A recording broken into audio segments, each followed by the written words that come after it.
L'accueil de la demande, dans un secrétariat paroissial ou un autre lieu de ce genre, représente pour le candidat la première démarche vers l'Église. Elle arrive parfois après un long temps de cheminement personnel. C'est pour nous l'occasion de mettre en œuvre toutes nos capacités d'accueil bienveillant et d'écoute respectueuse. S'il existe un document prévu à compléter, cela ne devrait jamais avoir des allures d'interrogatoire ni de démarche purement administrative. Ce n'est pas encore le moment de compléter des formulaires de type RGPD.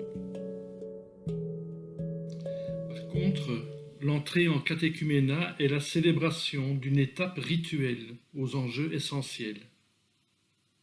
Entre ces deux événements, accueil de la demande et entrée en catéchuménat, le candidat aura besoin de temps. La durée sera sensiblement variable d'une personne à l'autre, mais cette période s'étendra au moins sur quelques mois. Dans une unité pastorale, il n'est pas opportun de célébrer plusieurs entrées en catéchuménat sur une courte période, par exemple plusieurs dimanches de suite, mais il est encore moins pertinent d'attendre que tous les candidats soient prêts pour célébrer ensemble. Le temps qui dure entre l'accueil de la demande et la célébration de l'entrée en catéchuménat s'appelle le temps du pré-catéchuménat. Le rythme des rencontres, généralement proposées aux catéchumènes, est bimensuel. Un des enjeux de ce temps de cheminement, de cette première catéchèse, sera de découvrir la personne de Jésus-Christ. En d'autres mots, d'ouvrir l'Évangile et d'écouter la bonne nouvelle de la rencontre d'un Dieu qui soigne, guérit, nourrit, pardonne, relève. La bonne nouvelle de Jésus qui nous révèle l'amour de Dieu.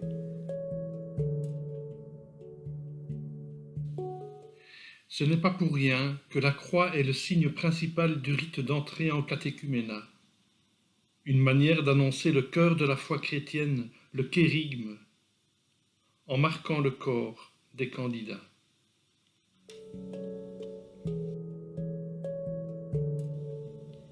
Par les rites de l'entrée en catéchuménat, qui font du candidat un chrétien catéchumène, un nouveau temps commence.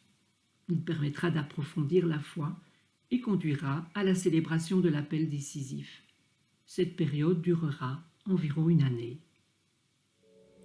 Un temps indispensable pour vivre une année liturgique avec ses fêtes et ses temps particuliers.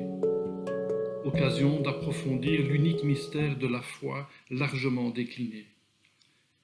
Une année pour initier à la prière personnelle et communautaire, pour découvrir la Bible au-delà des seuls évangiles, pour reconnaître le projet d'amour de Dieu, présent de toute éternité, et son désir d'entrer en alliance de manière unique avec chaque être humain. Une année pour découvrir tout ce qui peut aider à grandir dans la foi et ouvrir des chemins de sainteté. Une année pour donner l'opportunité de rencontrer des chrétiens, d'écouter leurs témoignages et de vivre des expériences de fraternité.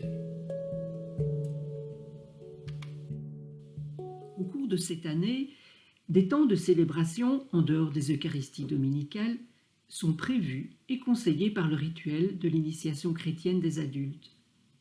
Des célébrations de la parole, des bénédictions et des prières de délivrance sont proposées aux catéchumènes comme autant de cadeaux de l'Église. Des gestes, des paroles pour signifier et communiquer l'amour de notre Dieu. Des moments uniques à vivre, entourés de quelques chrétiens, des expériences de sacramentalité qui font tant de bien à l'être humain, qui l'aident à reconnaître son Sauveur. Cette année riche de rencontres conduit à une nouvelle étape, celle de l'appel décisif. Célébration diocésaine unique, le premier dimanche de Carême.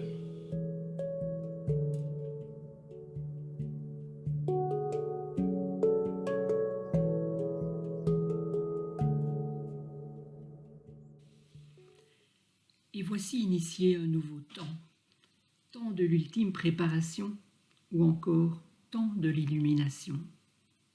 Après une adhésion solennisée par la célébration de l'appel décisif, les rites proposés pendant le carême concourent à fortifier, dans le cœur du catéchumène, l'attachement au Christ déjà présent, mais aussi à soigner et guérir ce qu'il y a de plus faible et de fragile. Le temps du carême est un temps de préparation intense qui tient plus de la retraite spirituelle que de la catéchèse. C'est pendant ce temps que les nouveaux appelés vivent les scrutins, les traditions et les rites préparatoires à la veillée pascale.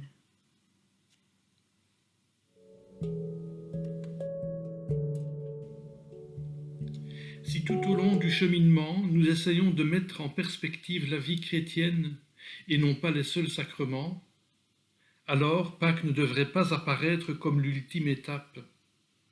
Des rendez-vous sont donnés dans l'unité pastorale et au niveau du diocèse pour le signifier.